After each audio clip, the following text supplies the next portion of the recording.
Et salut tout le monde, c'est Resbike, aujourd'hui on se retrouve pour une nouvelle vidéo. Je ne suis pas tout seul bien évidemment, je suis accompagné du frérot comme d'habitude. NBFL, R7. Et son magnifique monstre qui vient aujourd'hui pour un entretien du kitchen. Donc première vidéo méca de la chaîne. On se retrouve face à la moto qui a pas mal roulé. Donc forcément quand on roule assez intensivement, la chaîne elle se détend, la graisse s'en va. Donc vous voyez ici, on n'a plus trop de graisse non plus. Si on va faire la tension de la chaîne, on va faire son entretien, on va faire le dégraissage et le regraissage complet. Donc c'est hyper important d'avoir une chaîne bien tendue, bien graissée. Pourquoi ? Parce que ici, vous avez votre pignon de sortie de boîte. On a la chaîne, du coup, forcément, qui est dessus. Le pignon de sortie de boîte, il est directement relié à la sortie de votre boîte de vitesse. Et en gros, ce pignon, il tourne à une vitesse très élevée. Et ce qui entraîne la chaîne, du coup, avec lui, donc votre couronne, donc votre roue arrière. Donc c'est super important d'avoir votre chaîne qui est bien tendue, bien graissée. Sinon, sans quoi, on risque des casses moteurs, des usures prématurées des pièces. Et ça, ce sont des choses qu'on veut absolument pas du tout. Et surtout sur ce genre de moto, même si ça tient très bien, prévoyez un entretien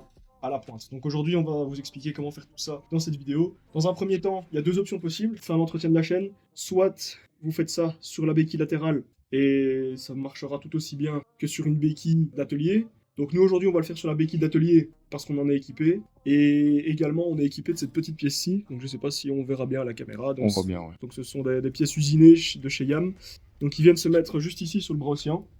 Permet de venir mettre la béquille spécifique pour pouvoir soulever l'arrière de la moto et pouvoir faire tourner la roue arrière et donc pouvoir graisser plus facilement.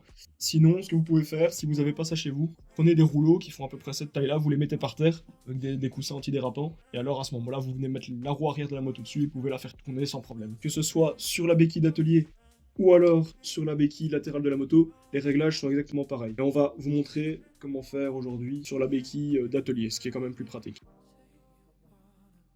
Donc pour cette opération, vous allez avoir besoin d'une clé à choc, d'une douille adaptée avec une rallonge, des clés plates de 12, d'une petite clé dynamométrique dans ce style-là réglée sur 16 Nm, une bonbonne de dégraisse en chaîne, prenez Ippon ou n'importe quelle autre marque, ici c'est celle qu'on utilise, ça fonctionne bien, une brosse pour gratter toute la merde qu'il y aura sur votre kitchen et tout simplement pour le nettoyage, et forcément une bonbonne de graisse à chaîne, encore une fois nous on prend de l'Ippon.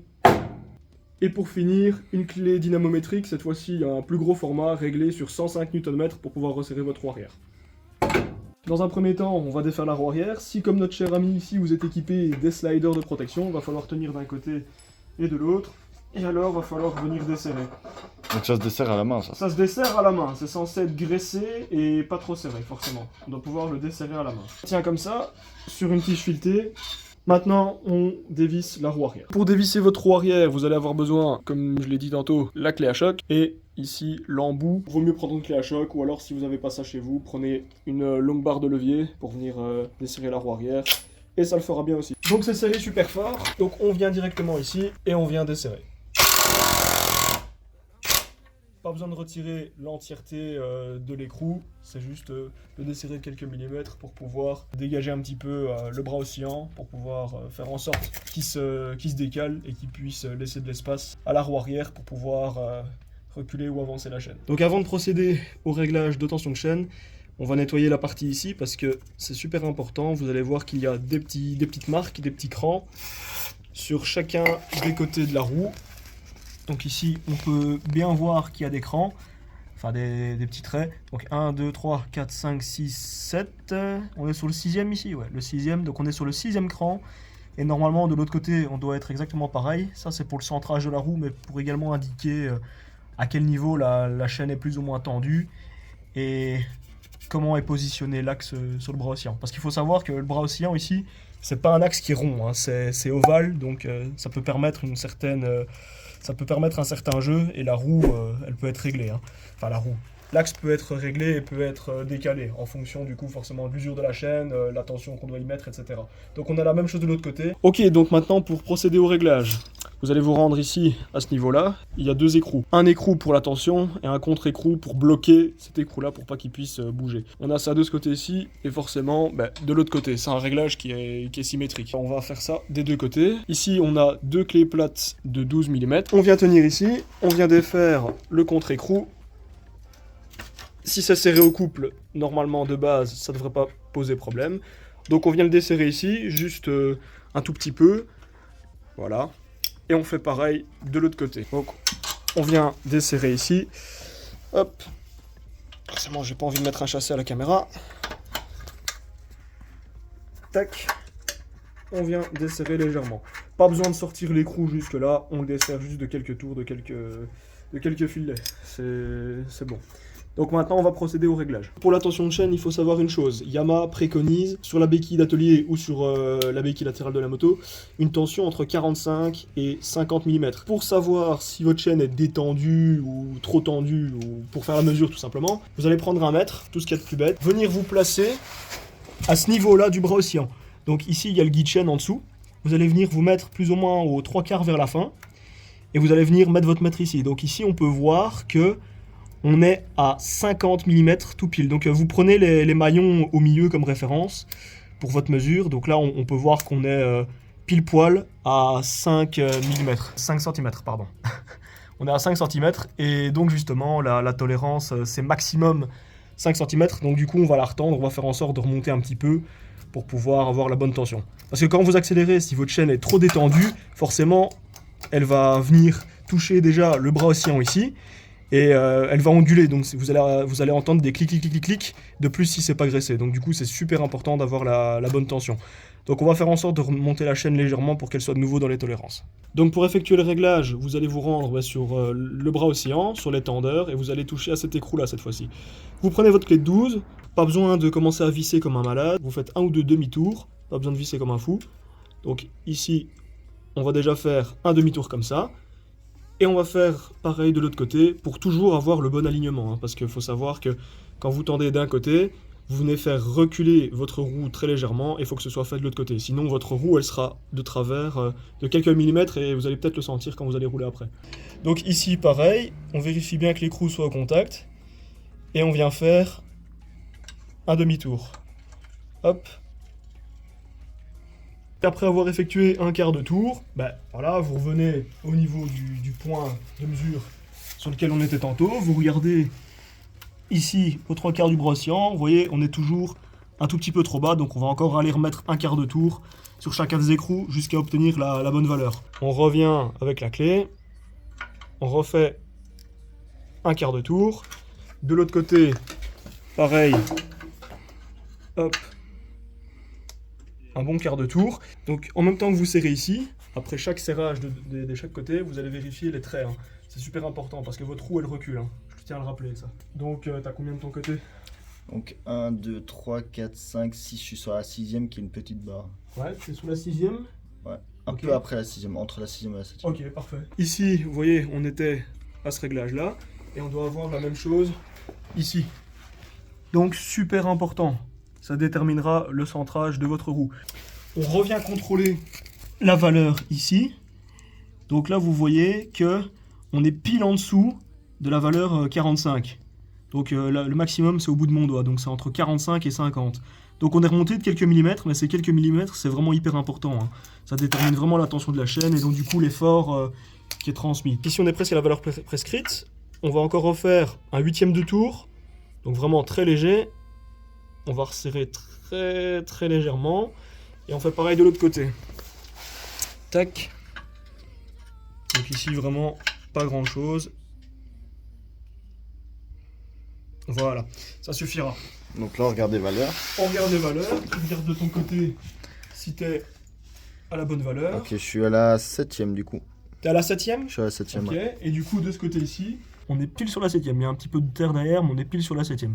Donc ça veut dire que la roue est bien centrée et que le réglage est bon. Ok, donc maintenant qu'on a tendu la chaîne, on vient refaire la mesure à ce niveau-là, donc aux 3/4 ici. Et vous voyez qu'on est pile poil en dessous de la valeur prescrite. Je sais pas si tu saurais faire une mise au point. Voilà, donc on est pile poil en dessous de la valeur prescrite. Pas besoin d'aller à 45 piles si vous êtes à 40, 46, c'est très bien aussi.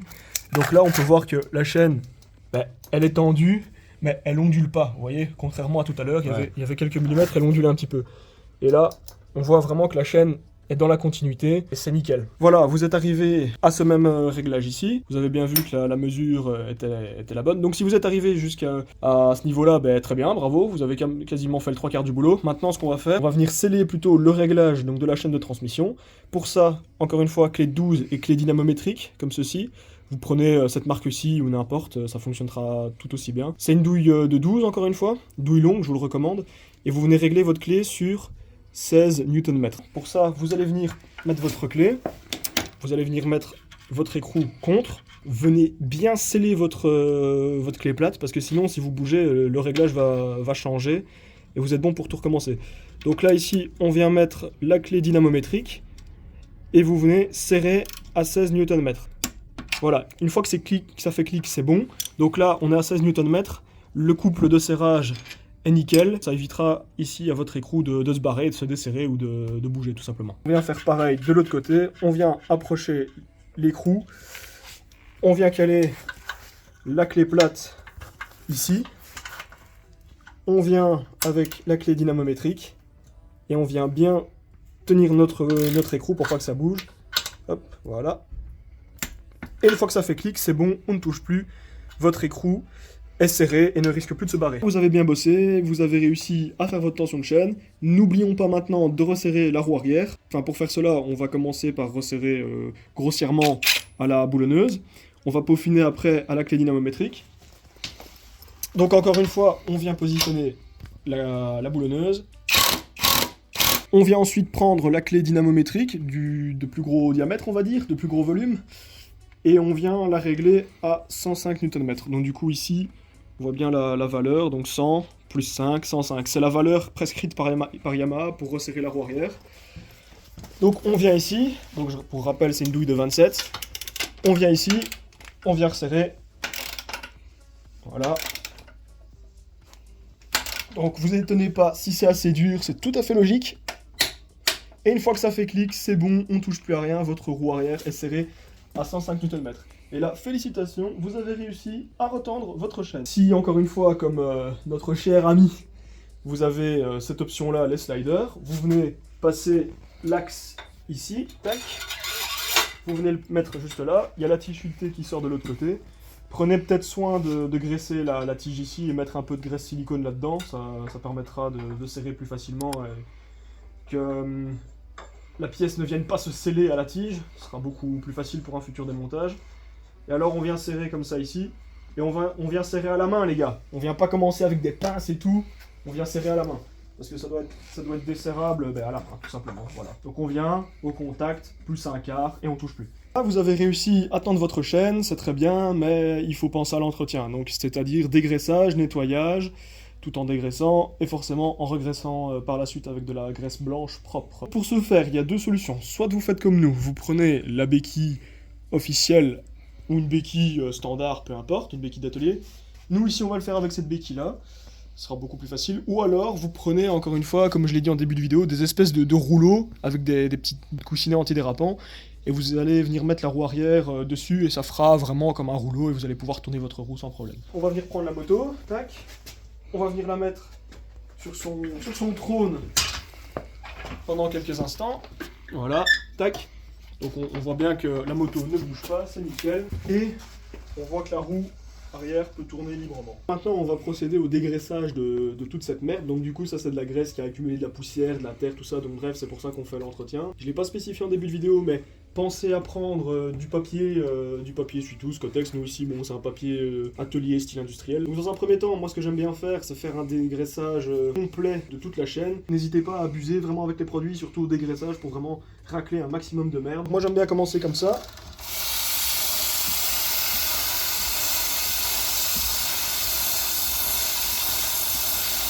Hop.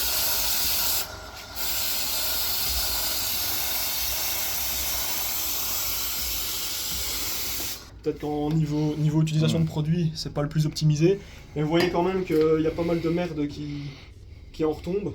Forcément, c'est de venir nettoyer, gratter encore plus en utilisant la petite brosse. C'est pas pour décorer dans votre garage, c'est vraiment fait pour être utilisé. Donc faites comme ceci, vous mettez un peu de dégraissant et vous venez ensuite avec votre brosse comme ça, nettoyer le tout.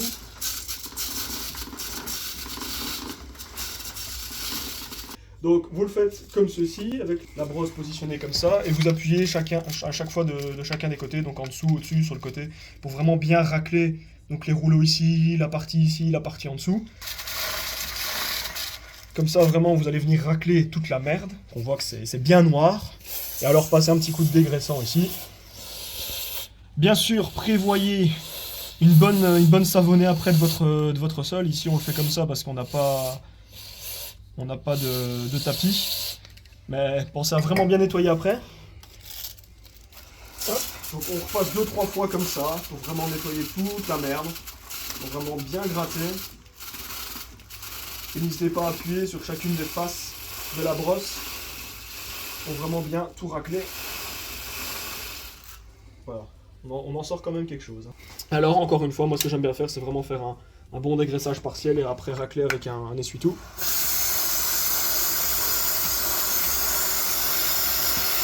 Hop.